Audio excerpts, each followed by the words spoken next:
makakalimutan. Kahit na nilaso na ng Diego na yun ang pag-iisip mo. Bakit hindi kita maalis sa isip ko? Ibig sabihin ba nito may natitira pa akong pagmamahal sa'yo? Nakatira lang siya dati sa squatter. At ngayon, sa isa ng mansyon. Ang dami ko nang sinakripisyo sa'yo, Luis. At makikipagpatayan ako bago ka pakinabangan ng ibang tao. Iniisip mo na naman yung Luis na yan, ano? Luwena, tigilan mo na siya. Kung ayaw mo lalong masaktan at mahirapan ka. Gagawin ko ang gusto ko. Walang makakapigil sa akin. May nararamdaman pa rin sa'yo si Joaquin. Sa'yo lang siya makikinig. Kaya ate, kausapin mo naman siya. Sabihin mo sa kanya na kailangan namin siya ng baby ko. Ituro mo sa kanya kung ano dapat niyang gawin. Sige na ate, nakikiusap ako sa'yo. Sabihin mo sa kanya, harapin niya ang responsibilidad. Kailangan niya panagutan ng bata at kailangan niya pakasalan. Parang awa mo na. Tigilan mo na ako. Huwag mo na akong guluhin. Di ba sinabi ko sa'yo, huwag ka makapag-usap kay Luis? Diego, parang awa mo na. Tigilan mo na yung sakit. Hindi mo na kaya. Siniway mo ako. Nakikiusap ako sa'yo, panindigan mo si Luna. Blanca, nagsumpaan na tayo na hindi tayo maghihiwalay. Joaquin, kung mahal mo ako, pagbibigyan mo ang hiling ko. Si Luna na ang piliin mo.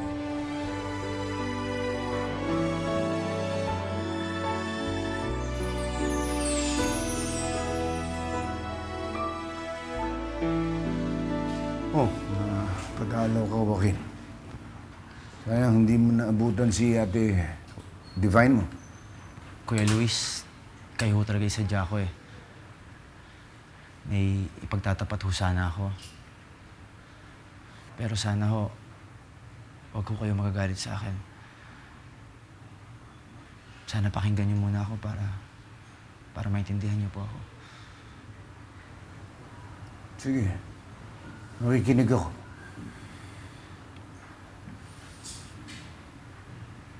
Buntis ho si Luna. At ako yung ama na dinadala niya. May nangyari po sa amin ni Luna. Dahil akala ko siya si Blanca. Pero wala ho ako nararamdaman kay Luna eh. Si Blanca ho talaga yung mahal ko. Alam mo, Joaquin, kung ibang tao ako, tinurog ko na yung pagmumukha mo sa suntok ko.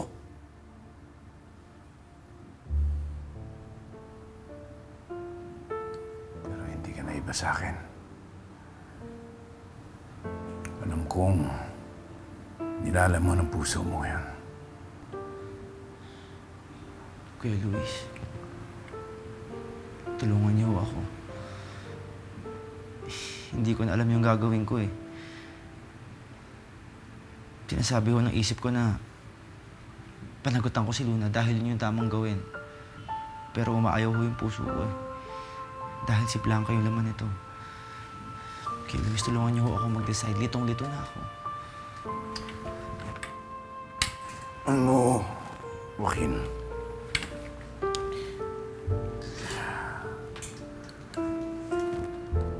Ang isang lalaki, di dapat tinatakbuhan, tinatalikuran ng responsibilidad niya. Pero ayoko matulad ka sa kapalaran ko.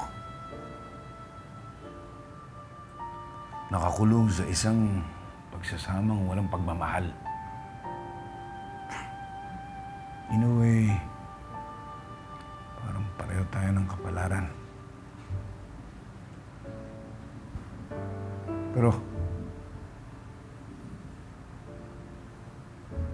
ayoko magdesisyon para sa'yo.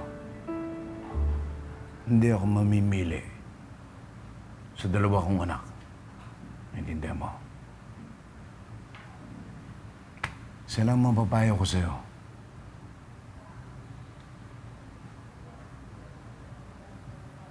Follow your heart. You'll never go wrong.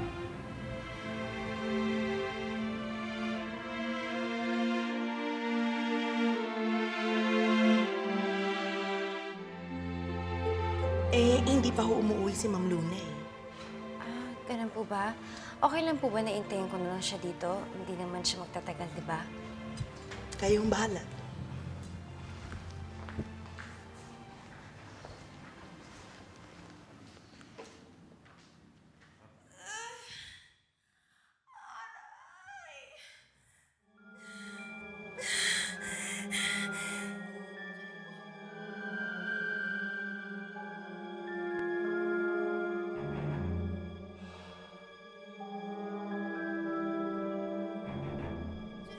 bang ginagawa mo sa akin? Sakit-sakit na. Tama na. Pahintuin mo na ang kirot. Ikaw nagdala niya sa sarili mo, Rowena. Pilit mo kasi niyalabanan na nagkayuma ko sa'yo. Kaya pala nawawala ang pagmamahal ko kay Luis. Kasi ginagayuma mo ako. Hindi na ako makapapayag na gawin mo pa to sa akin. Ayoko na! Iiwan na kita! Di mo ako maaaring iwan, Rowena. Bakit ka lang?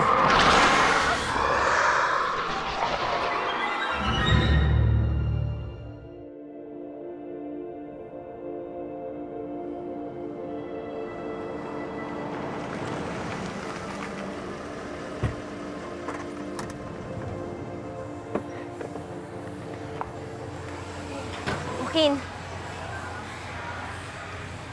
Hindi ko inakala makikita kita dito. Tinalo ko si kay Luis. May importante kami pinag-usapan. Ikaw, anong ginagawa mo dito? Kakamustahin ko lang sana sa Ate Blanca. Nakausap ka niya. Bilang nandito ka na, ikaw na lang tatanungin ko. Ano, nag-usap na ba kayo ng kapatid ko? Oo, Luna. Nasabi niya na sa akin yung pinaparating mo. Nakumbinsi ka ba niya gawin ng tama? Kapag isip-isip mo na ba napakasalan na ako? Luna, hindi ko alam kung papaano yung pinakamagandang sabihin sa ito. Pero magsisikap ako para mabigyan kita ng suportang pinansyal. Pero hanggang doon lang mapamangako ko sa'yo. Luna, hindi kita kayang pakasalan. Si Blanca yung mahal ko. At siya yung pakakasalan ko.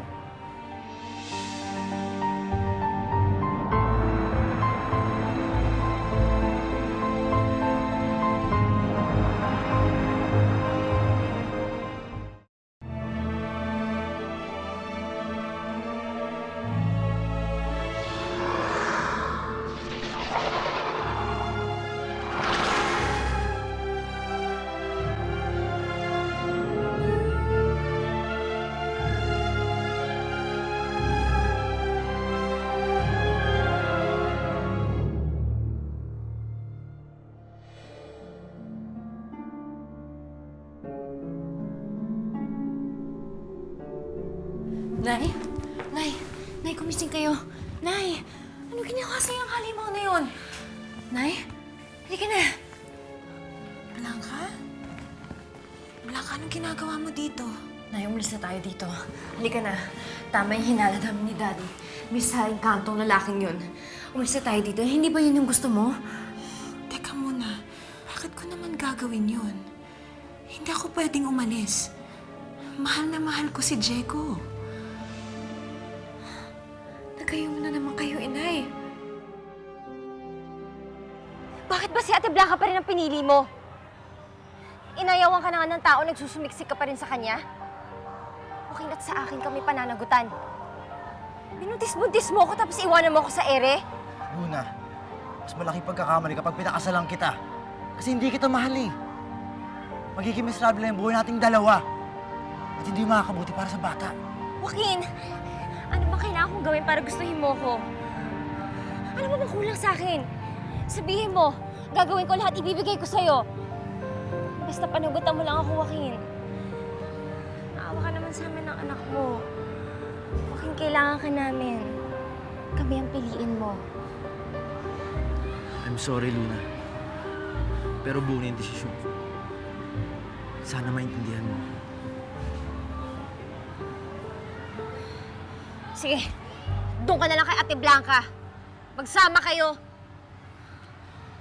Pero itong tandaan mo, Joaquin. Pagsisisihan mong hindi akong pinili mo. Pagbabayaran mo, pagbaliwala mo sa akin.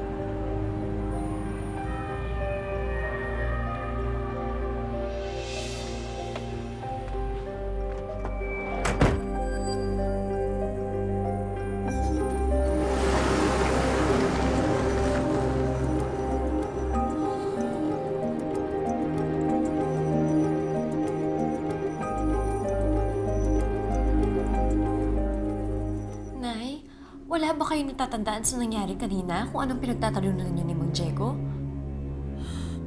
Kami magtatalo? Hindi kami pwedeng magtalo dahil mahal na mahal namin ang isa't isa. Nay, sumama na kayo sa akin. Delikadong buhay niyo dito. Hindi mabuting tao si Mang Diego. Ginagamit ang kanyang niya ng kapangyarihan para mahumaling kayo sa kanya. Halika na. Manang-mana ka lang sa ama mo. Pakialamero. Umalis ka na dito, Blanca. Hindi ako aalis dito hanggat hindi ko kasama si Inay. Bakit pa kasi hindi mo tanggapin? Hindi kanya mahal at sasama na siya sa amin ni Daddy. Wala akong ninakaw sa inyo ni Luis. Kusang sumama sa akin si Rowena. Bakit hindi mo tanong si Rowena kung gusto niya sumama sa'yo? Inay, halika na.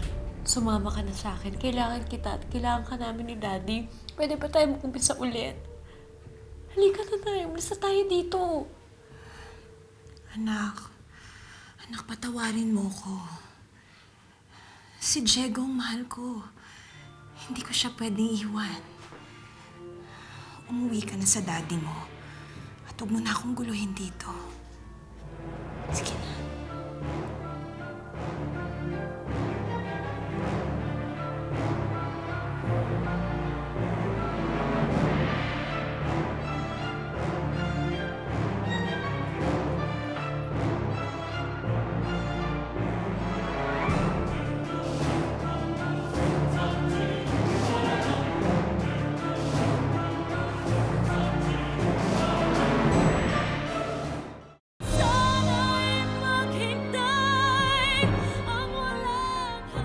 Daddy? Daddy? Daddy? Daddy? Will you please stop shouting? Ang sakit sa tenga ng boses mo eh. Sorry po, Tito Divine. Hinahanap ko lang kasi si Daddy eh. Wala siya dito tonight.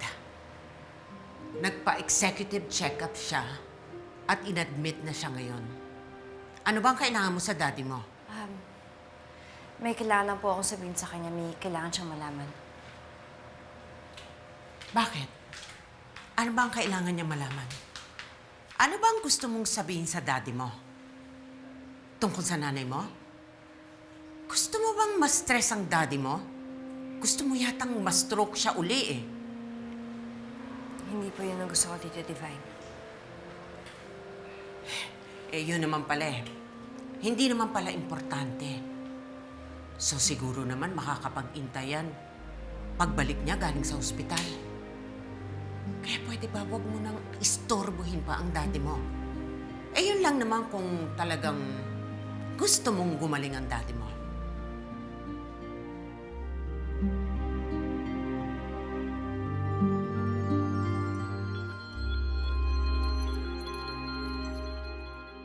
Ma'am, tama na ho. Masama po yung iyak ng iyak sa buntis. Eh, hindi nga pala kayo buntis, ma'am. Sorry, I forgot. Pero kahit na, tigilan niyo na po yung pag-iyak, ma'am.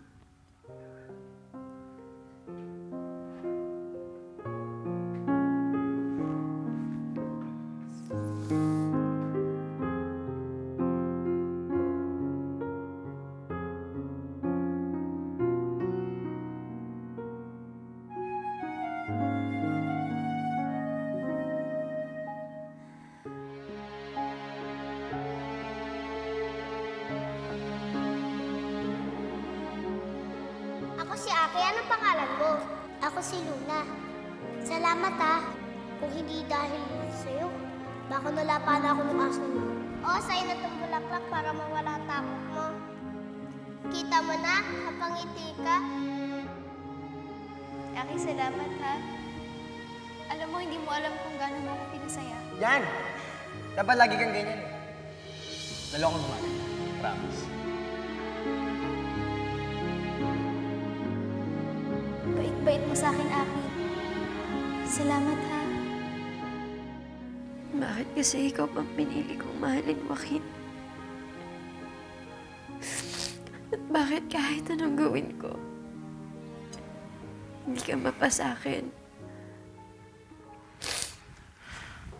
Ma'am, sa tingin ko dapat lumapit na kayo sa parents niyo. sigurado kong matutulungan kayo ng Papa Diego nyo. Baka pag kinausap ni Sir Diego si Joaquin, matakot yun. Eh ako nga eh.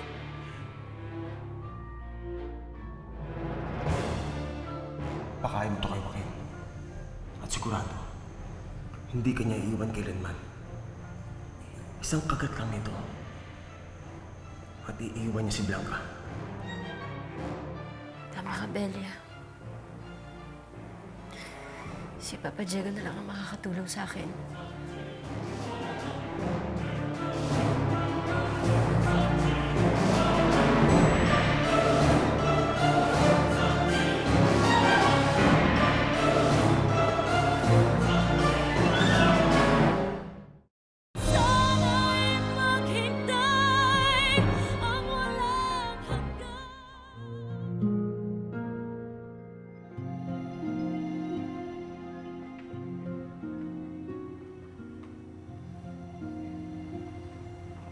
Bakit para matamlay ka, anak ko? May problema ka ba?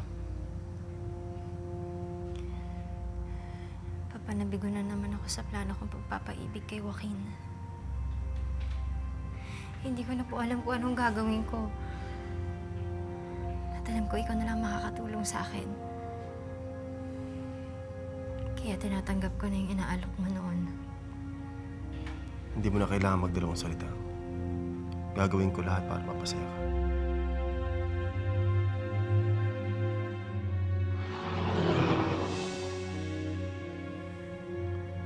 Kunin mo tong itim na prutas. Ipakagat mo kay Joaquin para magkagusto siya sa'yo.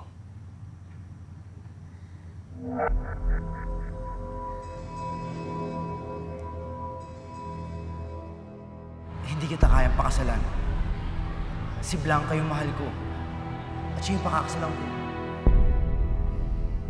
Salamat, Papa Diego. Sana ito nakakasagot sa mga problema ko. Pagod na ako sa kakahabol kay Joaquin. At sa kakaiyak tuwing tatanggihan niya ako. Hindi mo na ulit pagdadaanan yung Luna. Isang kagat lang ng itim na prutas. Habang buhay ka sa sambay ni Joaquin. Hindi na siya titingin sa ibang babae. Ikaw na lang ang mamahalin niya. Pero mag-iingat ka. Pwedeng mabura ang bisa ng gayuma. Bakit ganun? Akala ko makapangyarihan ng prutas. Mas makapangyarihan ang pusong tunay na nagmamahal. Pwede mawala ang bisa niyan sa tunay at wagas sa pag-ibig.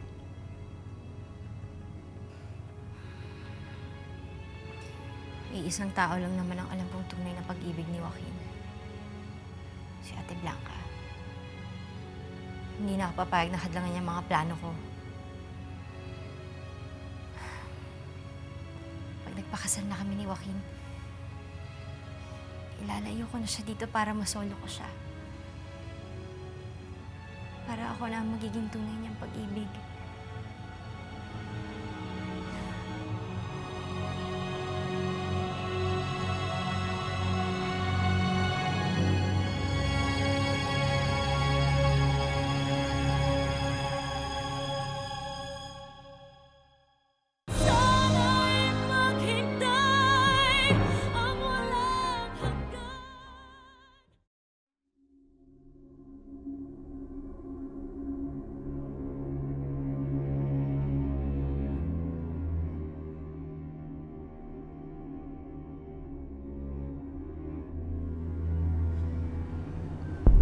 Ako sa tibay mo, Rowena. Ang dami niyo ng pinagdaanan ni Luna at ni Blanca. Pero patuloy ka pa rin lumalaban para buuin mo ang pamilya mo. Siya kang mabuting ina. Pinagmamalaki kita, Apo. Hirap na ako, Lu. Parang walang katapusan yung mga pagsubok. Parang ayaw kaming pagsamahin ng mga anak ko. Pati yung relasyon namin ni Luis, nasira na rin. wala na atang pag-asang maging maligaya pa ako.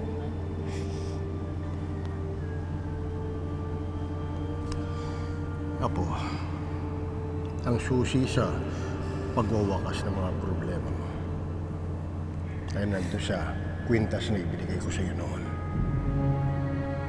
Pahiwaga ang kwintas na yon. Hindi lamang yun para protektahan ka sa mga engkanto. Yun din ang magiging panangga mo laban sa mga taong gustong sirain kayo ng mga taong mahal mo. Hindi ko kayo maintindihan, Lo. Paano yun magagawa ng kwintas na pinamana niyo sa akin? Pagdating ng takdang panahon, maiintindihan mo rin ang lahat. Basta, wag lamang ihina ang loob. Puno ng pagmamahal ang puso mo. At yun ang pagkukunan mo ng lakas laban sa mga pagsubok.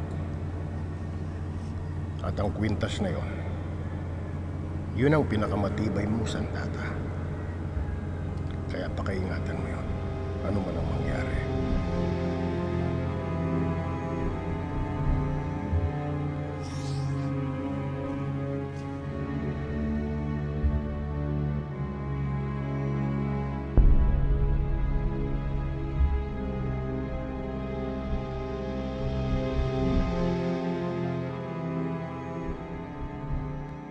Ang kwintas ni Lolo Igne, yun ang tutulong sa akin. Yun ang magpoprotekta sa akin.